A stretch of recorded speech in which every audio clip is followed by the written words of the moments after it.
Permisi, assalamualaikum. Waalaikumsalam. Oke, silakan masuk. Ya.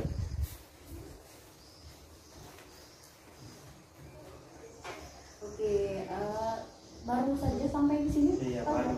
udah lama. Oh, baru ya? Iya, Pak. Baru. Tadi di sini naik apa? Sini. Naik Gojek sih. Gojek sih. Wah, Iya. oke. Iya. Karena ya transportasi lah. Oke ya. Dengan saudara Rizky kan ya? Iya, benar. Oke, udah lama sekali ya kita tidak berjumpa gitu kan ya. Seingat saya terakhir kali kita konseling itu tahun lalu kan ya? Iya, tahun yang lalu. Oke, jadi bagaimana kabar Rizky hari ini? Alhamdulillah baik. Oke, gimana sekolahnya lancar? Sekolah ya.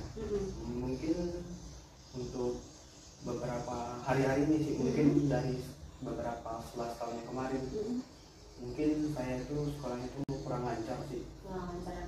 Oke, saya sempat kaget ya sebenarnya kan tiba-tiba dihubungi oleh Rizky gitu kan bulan ini konseling hari ini. Tapi saya cukup senang karena melihat keadaan Rizky hari ini. Lantas kira-kira nih, Rizky masih ingat ya nih tentang peraturan-peraturan dan kegiatan konseling? Sedikit sih. Masih sedikit ingat lah ya ini ya. Berarti di sini karena Rizky juga masih ingat gitu kan ya dengan kegiatan konseling, jadi saya akan menjelaskan tidak terlalu panjang gitu kan. Mungkin saya akan mengingatkan kembali mengenai asas yang akan kita gunakan gitu kan. Jadi yang pertama ada asas kerahasiaan, jadi Rizky jangan takut untuk berkata apa yang Rizky rasakan kayak gitu kan. So pasti saya tidak akan menyebarkan gitu ke orang lain gitu tanpa izin dari Rizky. Dan yang kedua ada asas keterbukaan, saya berharap Rizky terbuka ya untuk kegiatan konseling kita hari ini ya. Dan juga ada asas kesukarelaan, jadi saya berharap di sini Rizky sukarela nih untuk mengikuti kegiatan konseling kita. Oke, baiklah, mungkin ada hal lain yang ingin Rizky tanyakan mengenai kegiatan konseling? Sepertinya tidak ada lagi. Tidak ada lagi ya. Oke, karena tidak ada lagi, jadi apa nih kira-kira yang membuat Rizky menghubungi saya untuk melakukan konseling hari ini? Oke. Sebenarnya saya tuh di sekolah ya. Saya tuh ada masalah. Masa yang saya hadapi ini saya tuh merasa takut gitu. Oke, boleh Rizky jelaskan kenapa ini takut terhadap sekolah? Maksudnya gimana gitu? Maksudnya tuh takutnya tuh bukan apa ya? Takutnya tuh bermaksud itu bukan takut terhadap ancaman, bukan. Jadi saya tuh punya teman gitu. Mungkin teman dekat lah, mungkin udah temenan dari SMP ke SMA tetap sekelas gitu. Teman saya tuh bisa dibilang banyak sih, mungkin karena udah teman lama sih ya.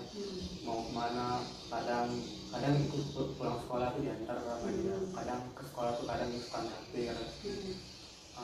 Tapi di sisi lain tuh dia tuh kalau ada tugas atau ada PR tuh larinya ke saya gitu, maksudnya tuh nyonteknya ke saya gitu. Rasa lainnya. Berarti di sini ibaratnya itu Rizky itu Mau nolak, tapi nggak bisa gitu ya? Bisa, ya. Oke. Jadi di sini Rizky ada masalah dengan teman akrab Rizky. Biasanya temannya itu sering banget ngontek sama Rizky. Iya. Kira-kira nih, ketika teman Rizky, misalnya nih, Rizky aku mau lihat dong PR kamu, ternyata dong PR kamu, apa yang Rizky rasakan ketika Rizky melihat teman Rizky itu menyalin jawaban atau tugas dari Rizky itu? Nah, kalau dari saya sih, perasaan saya sih terima-terima aja sih ya, karena tadi bawaan teman akal tadi sih mau nolak, takutnya ntar bawaannya tuh jadi kayak dulu gitu, kayak pertama kali ketemu kan gitu kan, apa tuh bahasanya tuh canggung gitu ya kan, jadinya rusak gitu pertemanan.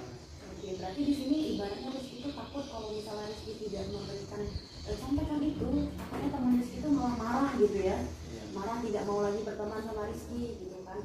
Tapi ada nggak sih, pernah nggak sih misalnya Rizky itu ngerasa, aduh aku udah capek-capek ngerjain PR tapi dia enak banget gitu nyontek, ada perasaan kesel nggak sih ketika teman Rizky itu nyontek gitu? Ada sih beneran. Ada ya, cuma ya ditahan tadi ya. Oke, tidak mampu untuk mengungkapkan gitu kan. Terus kenapa, hal apa sih yang membuat Rizky selain teman Rizky itu baik sama Rizky, yang membuat Rizky itu nggak bisa mau dia gitu, ketika dia mau lihat jawaban Rizky ya Rizky kasih aja gitu? Ya mungkin karena tadi sih, mungkin karena dia udah baik sama saya, mungkin cara membalas timbal baliknya tadi ya mungkin dengan itu tadi sih. Oke, berarti di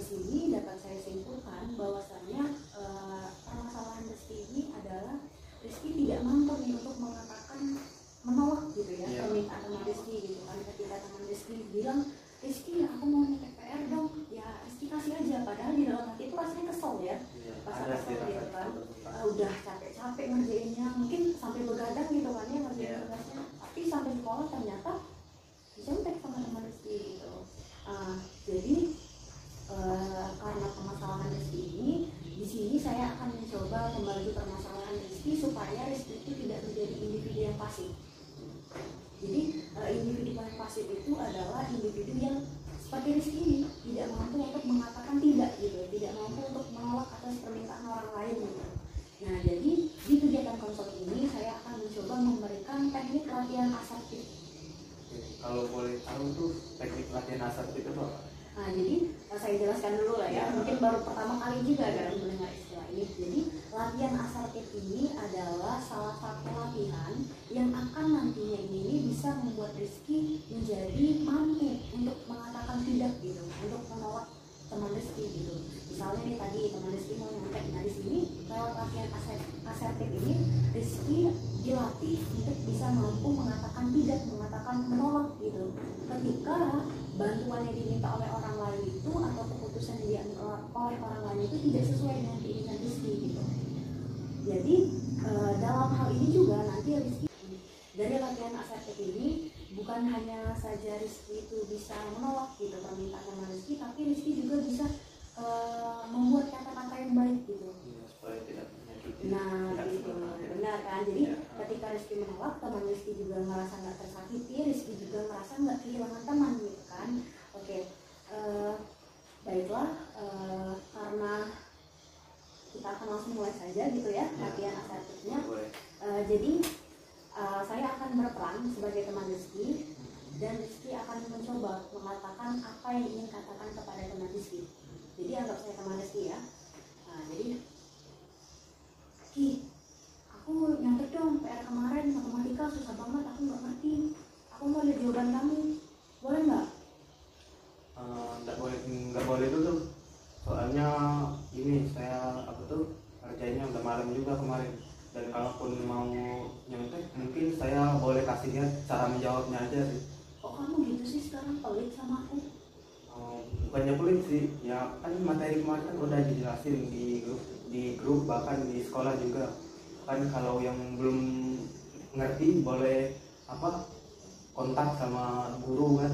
Kenapa nggak kontak aja dari guru gitu? Nah kan saya nggak berani nanya sama guru, biasanya kan ini saya nyontek sama kamu. Kok sekarang nggak boleh? Ya makanya diberaniin nanya sama guru. Nah, jadi tadi latihan asertifnya sudah bagus gitu ya, Rizky seperti itu menjawabnya gitu. Cuman di sini kita akan sedikit memperbaiki tatanan kalimat dari Rizky tadi gitu kan. Jadi boleh misalnya Rizky berperan jadi teman Rizky, saya berperan jadi Rizky gitu. Oke, kita mulai ya. Oke. Lihat dong PR kemarin dong Riz. Aku belum nih PR matematika yang kemarin yang 10 soal itu. Aduh, gimana ya? Maaf banget nih sebelumnya. Bukannya aku tuh nggak mau nyontekin kamu, tapi ini kan tugas aku sendiri gitu. Aku yang ngerjainnya gitu. Tapi kalau misalnya ini tugas kita sama-sama, kita ngerjainnya bareng-bareng, aku sih nggak apa-apa gitu. Kalau kamu mau lihat. Kok gitu kan biasanya aku juga lihat sama kamu gitu. Nah itu kalau kemarin itu tuh sebenarnya aku mau bilang sama kamu kalau misalnya aku tuh nggak nyaman gitu loh kamu liatin terus jawabannya, kamu colek terus. Cuman hari ini aku baru berani nih bilang sama kamu. Nah jadi seperti itu kurang lebih. Oke. Jadi sebelum Rizky mengatakan kepada teman Rizky nolak, kalau misalnya langsung nolak pasti teman Rizky merasa kayak aduh pelit banget sih ini, ya nggak sih? Ya kan? Biasanya teman tanya. Jadi ketika Rizky menolak permintaan seseorang atau keinginan dari seseorang itu, terlebih teman akrab Rizky, alangkah lebih baiknya kita itu memberikan penolakan yang baik juga gitu. Jadi diawali dulu dengan kata maaf gitu kan. Ketika kita memberikan kata maaf, oh dia ngerti ternyata aku masih dihormatin loh sama temanku gitu kan. Nah nanti baru Rizky bilang kalau misalnya jelaskan kalau misalnya ini tugasnya Rizky yang ngerjainnya gitu kan. Tugasnya dia berarti yang ngerjainnya harus dia sendiri kan. Nah gitu. Boleh kita ulangi lagi latihan asertifnya sekali lagi. Saya akan bertindak lagi sebagai teman Rizky dan Rizky sebagai Rizky sendiri ya.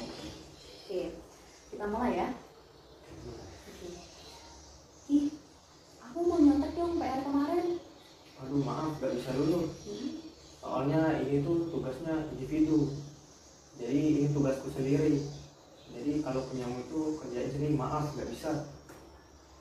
Nah, itu tadi sudah bagus gitu. Jadi ketika kita menolak gitu kan permintaan teman gitu kan, diawali dengan maaf pasti akan lebih mengerti gitu.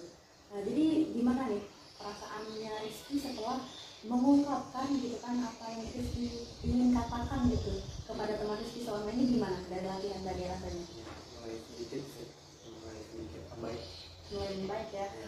Gimana, apakah membaiknya ini dari segi apa nih, perasaannya atau apanya gitu? Mulai dari perasaannya sih, mungkin dari cara penolakannya tadi. Mungkin kalau masih belum menerima dibilang maaf itu gimana? Oke, jadi kalau misalnya temannya masih ini nih, masih ngotot gitu kan, mau jawab gitu kan. Nah, Rizky jelaskan lagi kayak gitu. Kalau misalnya ada tugas selanjutnya nih, oh maaf ya, aku bukannya nggak mau nyontekin kamu, tapi kan ini aku yang ngerjain tugasnya gitu, bilang sama dia. Aku yang ngerjain tugasnya gitu kan, ini kan tugas individu, tapi nanti kalau misalnya ada tugas selanjutnya dan kamu mau kita ngerjain tugas itu bareng-bareng, ayo gitu. Ajak dia untuk ngerjain tugas bareng-bareng seperti itu. Oke. Atau mau kita praktekkan? Tidak saya, jadi sudah paham lah ya, kan? Baiklah, karena latihan asertif ini tidak mungkin ya dalam sekali diterapkan itu pasti berhasil gitu kan ya, nggak mungkin. Jadi untuk semakin menguatkan lagi asertif di dalam diri Rizky, kita bikin komitmen gimana? Komitmen seperti apa tuh? Nah, jadi gini, saya minta Rizky untuk mengulangi lagi latihan asertif kita hari ini di rumah secara mandiri ya, individu gitu. Supaya apa? Supaya itu tertanam gitu di dalam diri Rizky gitu. Jadi Rizky nggak lagi merasa kayak yang aduh gimana ya nolak dia tuh nggak enak gitu loh, padahal Rizky-nya sendiri susah gitu. Nah, jadi siap ya untuk melakukan latihan asertif sendiri di rumah seperti yang sudah kita lakukan tadi. Oke. Dan juga Rizky siap ya untuk menerapkan latihan asertif ini ketika nanti bertemu dengan teman Rizky, teman akrab Rizky, mungkin ketika dia ingin melakukan atau meminta jawaban Rizky lagi. Siap. Oke, siap lah ya. Oke, karena kita sudah melakukan latihan asertif, kira-kira ada lagi nggak nih masalah yang mau kita bahas? Sepertinya tidak ada sih. Tidak ada lagi ya? Tidak ada. Oke, baiklah. Karena tidak ada lagi yang ingin kita bahas, saya akan akhiri saja lah ya kegiatan ini, akan segera tutup saja kegiatan konselingnya. Sebelumnya saya ingin mengingatkan atau merangkum dulu nih hasil konseling kita hari ini.